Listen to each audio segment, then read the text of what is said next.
And finally, I will read an Arcane. I don't know, actually, I brought it along especially for Lawrence. This Arcane is about a mutual friend of ours and Aggie. I hope it's not too arcane. Lawrence has always said, when I showed him the Arcane, these are too arcane. You know, he's a populist poet. He writes popular, so to speak, popular poetry. And mine was too arcane, too esoteric. But I think he'll understand this one. I think it's because this is to a dear friend who passed away a few years ago. You'll understand it when I read the poem. He was the archivist of the Fluxus movement, an avant-garde movement. His name was Francesco Cons. He was very dear to all of us in many ways, and a very remarkable person. And I'm going to read this Arcane, and that will be my contribution before we get down after Lawrence's poetry to the words. All right, this is called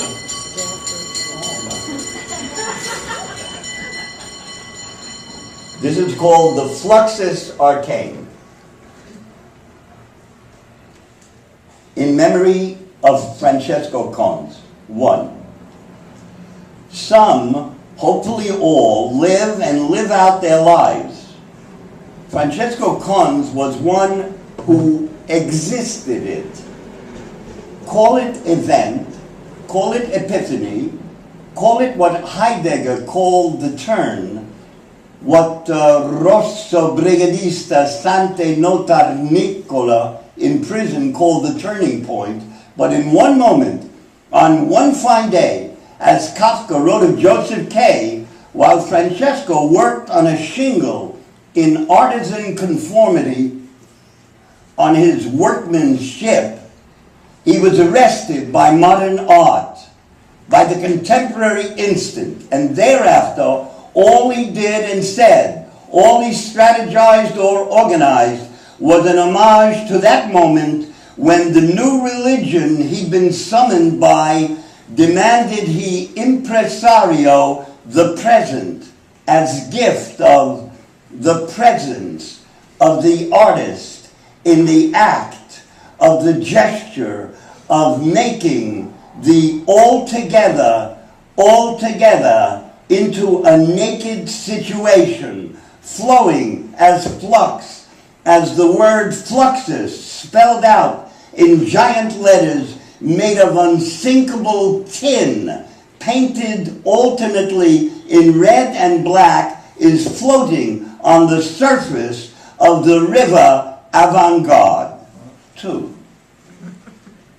He came from an old school of barks, of tyrannies, of command and submission both. He had a palette of polyglots and puns, and before Lady Karma punished him by taking away all his movement, except the Fluxus one, he had 15 fingers and 8 different tongues. He could scare young acolytes by teaching them art, by example, the Yahweh way, by fear and mercy.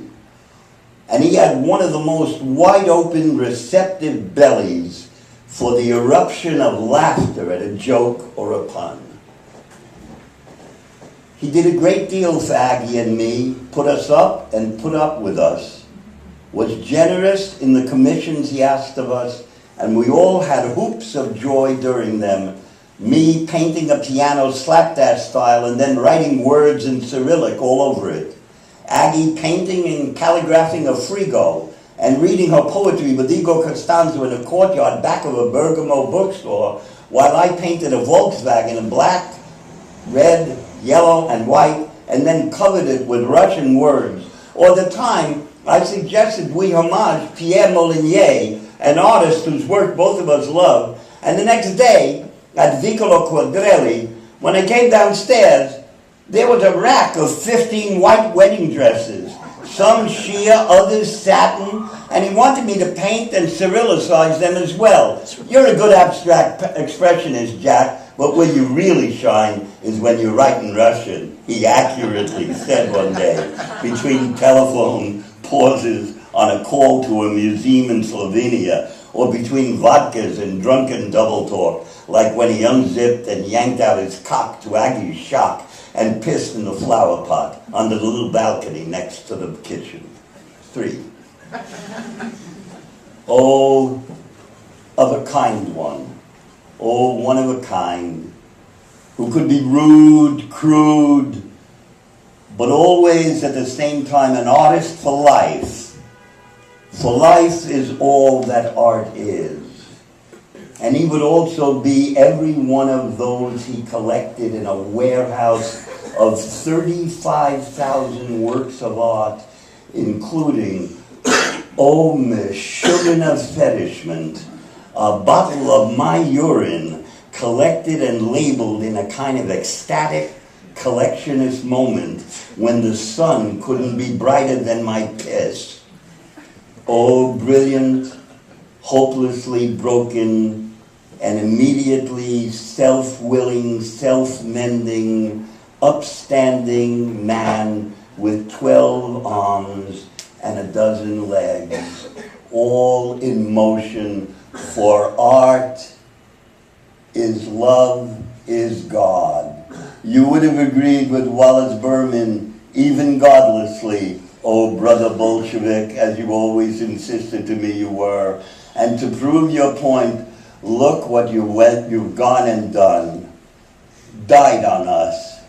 And now, what are we going to do without you, who are so much an object in the subjectivity of our lives, except to empty our glasses of the tears you've even provided for us today, having called Esther to order the bottles and Agostino and Gianni to bring the cameras along. There's got to be photos, and lots of them. Vladimiro and Nicola will help, and Juliana as well, and certainly Laura will bring the cheese. Say cheese, say cheese. Take one, take another, take 3.